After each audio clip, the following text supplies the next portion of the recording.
I don't usually take the bus this late. It was past midnight when I left my friend's apartment and the streets were nearly empty.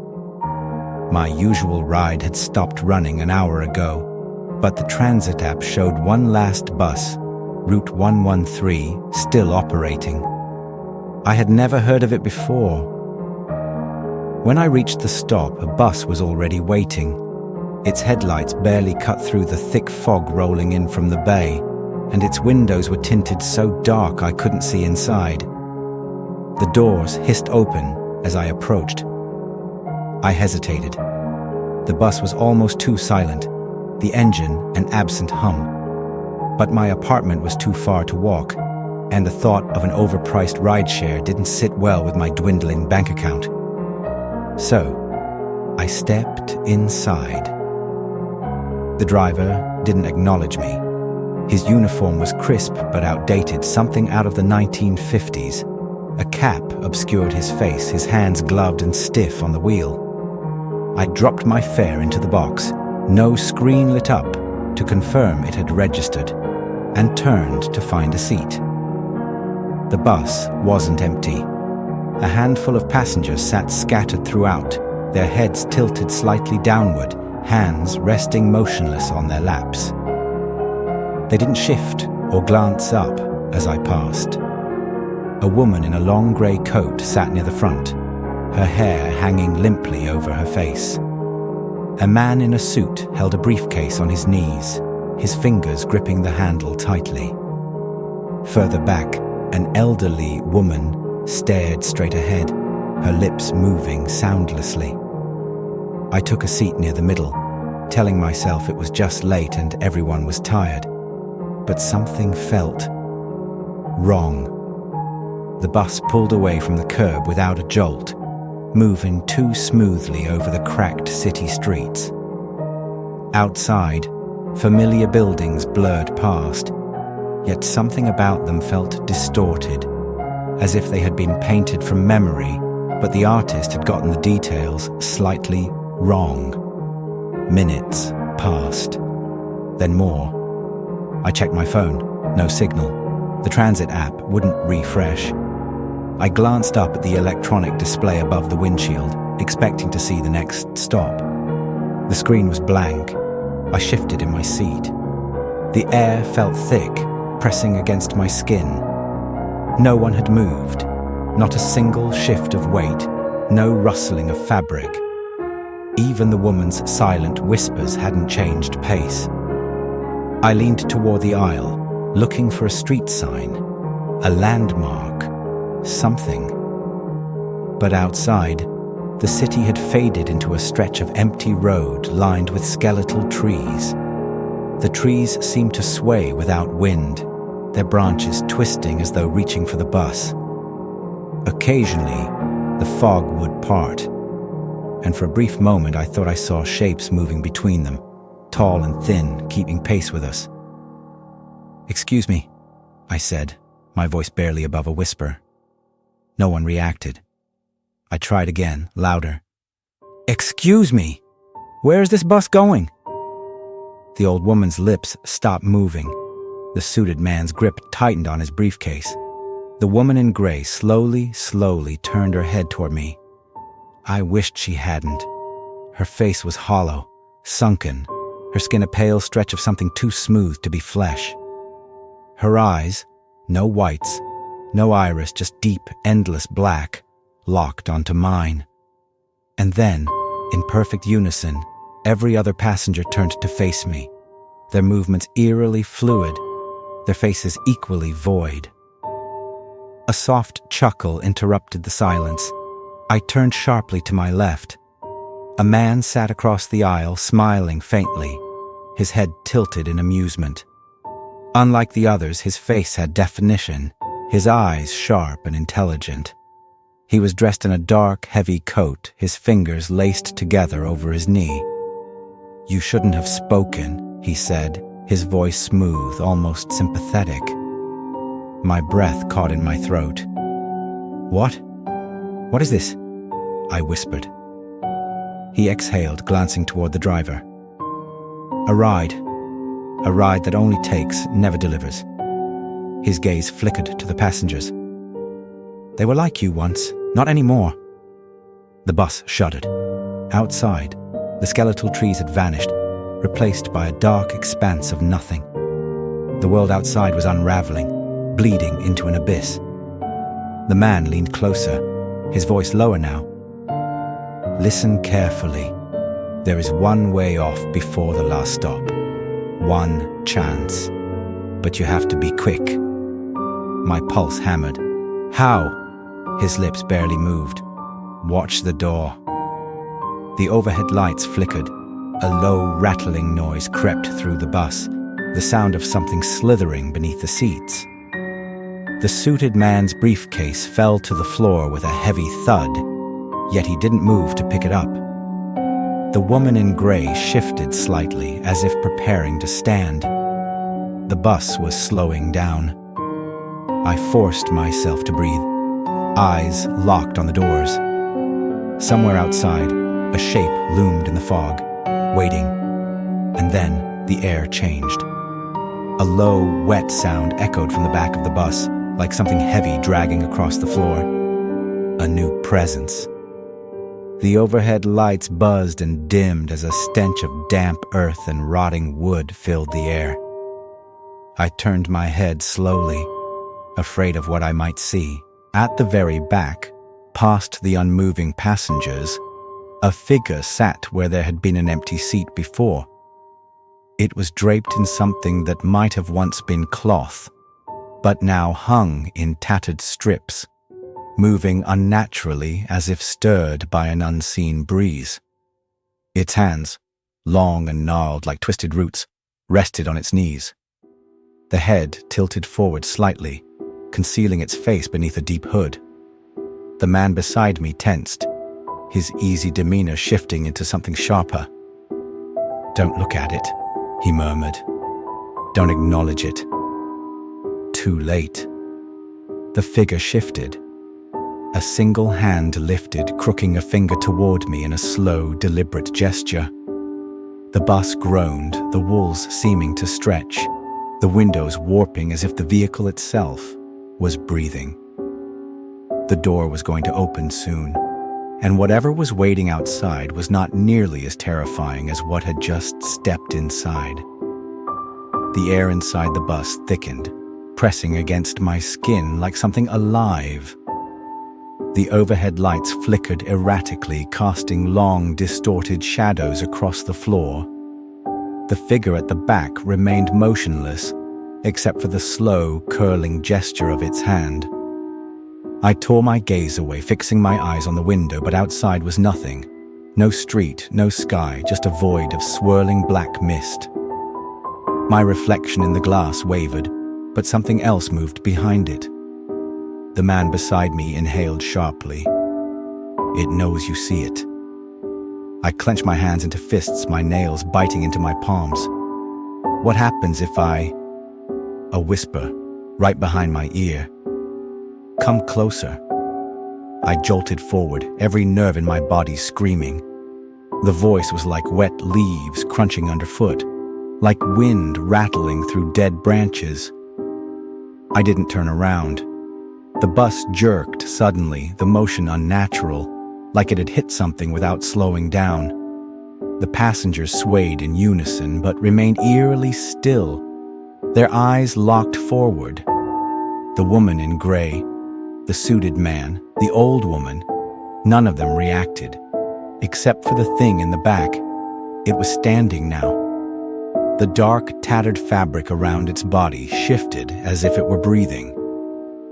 The space around it seemed distorted, as though the air bent and warped in its presence. I could feel it watching me. The rattling under the seats grew louder. The man beside me kept his voice low. "You need to prepare yourself.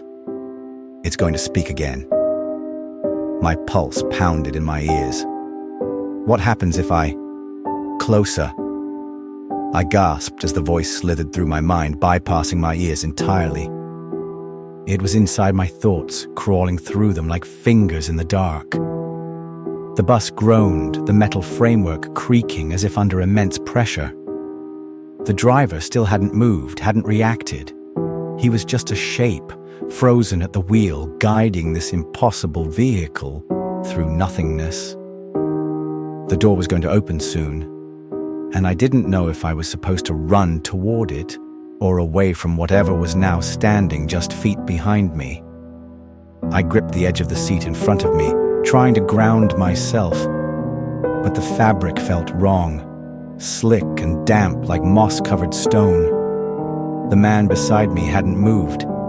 His eyes were fixed forward, jaw clenched tight, but a bead of sweat slid down his temple. Then came the footsteps, soft, dragging, like bare feet across wet linoleum. Each step landed with a deliberate pause between them, as though the creature was savoring the moment. The rattling beneath the seats kept pace, crawling closer, synchronized like breathing and heartbeat and dread all becoming one. I didn't dare turn. I could feel it, right behind me now. Something brushed the back of my neck.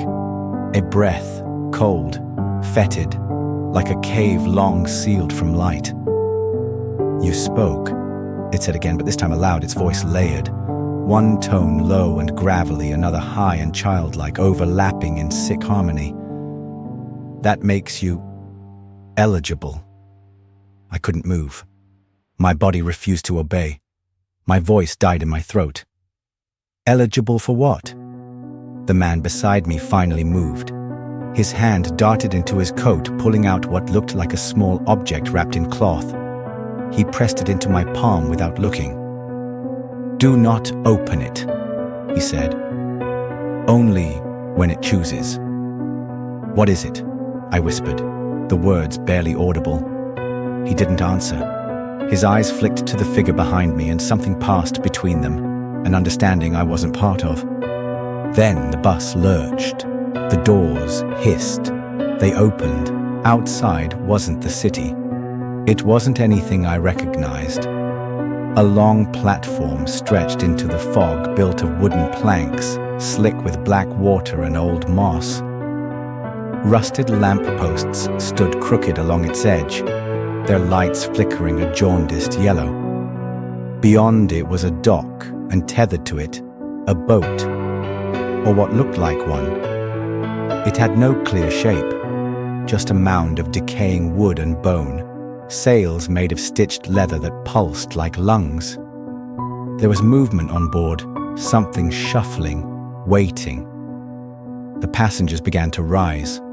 One by one they stood with jerky, puppet-like movements, their heads still bowed. The woman in grey, the man with the briefcase, the old woman. They moved toward the door. My heart pounded. I felt the cloth-wrapped object in my hand throb, just once, faintly. I clenched it tighter. The man next to me didn't move. He watched them silently. "This isn't your stop," he said. "Not yet." The last passenger stepped off, disappearing into the fog with the others.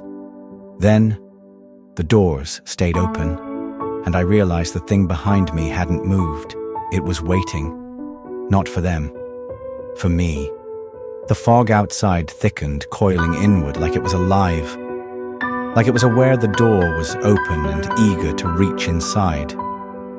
But the creature behind me didn't budge. Neither did the driver. The only thing that moved now was the cloth-wrapped object in my hand. It pulsed again. Stronger this time, like a heartbeat, or a warning. I stared at the open door, the dock, the grotesque boat. There was no wind, no sound, but the low mechanical hiss of the doors and the rhythmic thump of whatever slithered beneath the seats. The man next to me leaned back slightly, exhaling through his nose. "If you move toward that door," he said quietly, "it'll take it as consent." I didn't respond. My legs ached to move, to run, but there was nowhere to go. Forward meant the boat. Backward meant the thing behind me. Something touched my hair. I flinched, instinctively turning my head just enough to catch a glimpse. A hand. no skin. Just dark, bark-like bones stretched over finger bones, too long, too wrong. It hovered inches from me, trembling, testing. I didn't mean to speak, I whispered, not sure if I was talking to the man beside me or the thing or myself. A pause. Then, intent doesn't matter here. The creature's voice again, now right beside my head. I felt a faint, damp pressure along my temple, like the air was congealing. The man's tone sharpened. Close your eyes. What? Now. I shut them. For a few seconds I was aware of nothing but the pulsing of the object in my hand and my own shallow breathing. And then I heard footsteps. Not outside, inside. Something was walking up the aisle. The creature behind me. Number. These were lighter, quick, almost delicate. A new presence. When I opened my eyes again, a little girl stood in the aisle, maybe 8, maybe 10.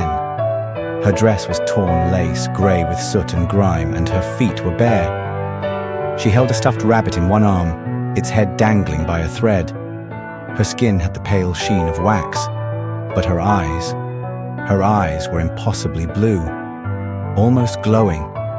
She was smiling. I told them not to take you yet, she said softly. My voice cracked.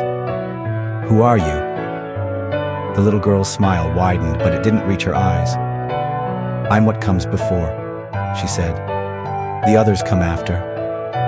She turned her head slowly to the back of the bus. Whatever stood behind me let out a sound, like a tree splitting in half underwater. Rage, frustration. She looked back at me. You don't belong to it yet, but you will, if you keep asking questions. Then she reached out and touched the cloth-wrapped object in my hand. Instantly, it stopped pulsing. Everything else did too. The hum of the lights, the sound beneath the seats, even the groan of the bus, it all froze. The air became still and hollow, like we were sealed inside a moment of time. She leaned in close, her voice no louder than a breath. When the lights go out, hold this to your chest. No matter what you hear, no matter what you feel crawling on you.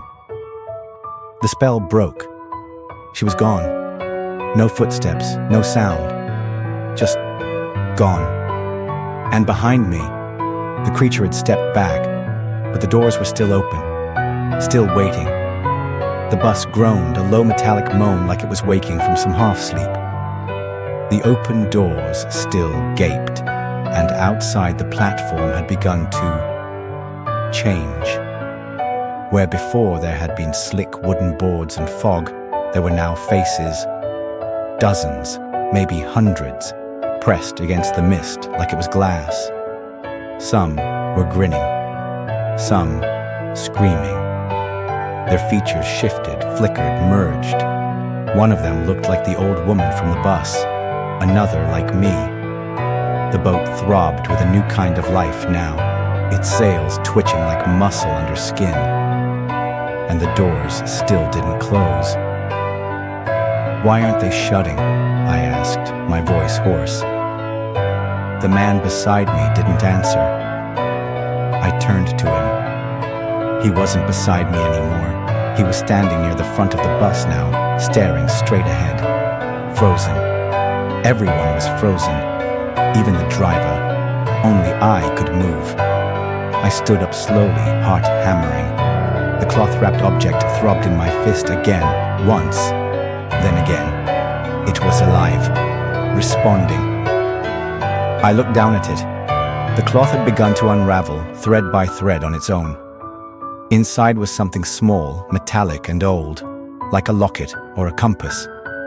I couldn't quite tell. Its surface shimmered with a film of shifting color, like oil on water, and strange carved markings pulsed faintly around the edges. I didn't open it, not yet. Instead, I stepped into the aisle. The lights above crackled once, twice. Then they went out, not dimmed, gone.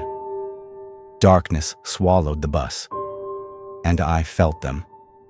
Dozens of things moving now, fast, frenzied, brushing against my arms, crawling along the walls and ceiling, cold, wet breath against my ankles, whispering in a language I couldn't understand. Fingers tugging at my clothes. I pressed the wrapped object to my chest. Instantly, the darkness screamed. Not just sound, but feeling, like 100 claws shrieking against my bones. Shapes reeled back. Something hissed, something else wept. The whispers became howls. The air shimmered with pain that wasn't mine. And then, a single voice cut through it all. You belong to the ride. It was everywhere, inside me, behind my eyes. I tasted it on my tongue, like old pennies and smoke. The lights flickered back on, strobed once, twice, then held. The bus was empty. No driver, no passengers, no man in the coat, no girl, no creature. Just me. And something else, watch-shining from the dark space between two flickering ceiling panels. I couldn't see it, but I knew it was there. Breathing. Waiting. The locket in my hand had changed.